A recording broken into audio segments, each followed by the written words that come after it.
My approach to Lent was very different this year.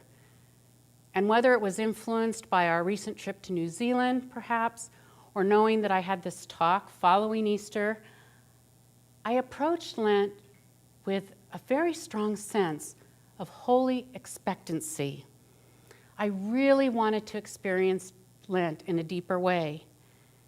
And I knew on some level that this could be a very special Lent and Easter if I would do my part, that there was a golden opportunity awaiting me if I allowed it to be. Outwardly, my journey began the same. I had my 2 vows, my one temporary sacrifice, and then the one habit I wanted to give up permanently. And I thought both would be very difficult.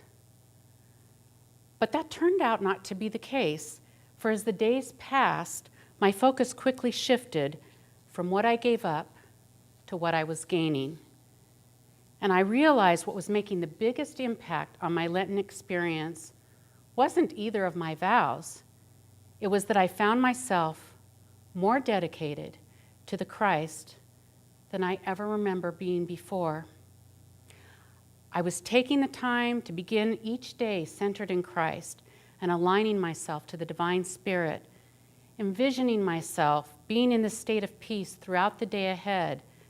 I was more aware of my behavior, my reactions, not just going through the day on autopilot, falling back into the old ways of being, not accepting myself as I am, but wanting to be better for Christ.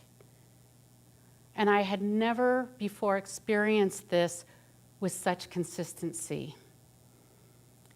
And then one day, as I was pondering this amazing feeling of dedication I was experiencing, I had this, what Oprah would call an aha moment.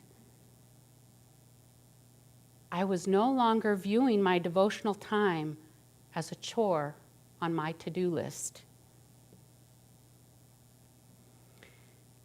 nor something I needed to do just because it was Lent.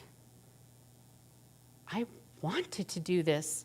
I had a very strong desire to do this, to be more devoted to Christ. And that's when I recognized that a major shift had occurred.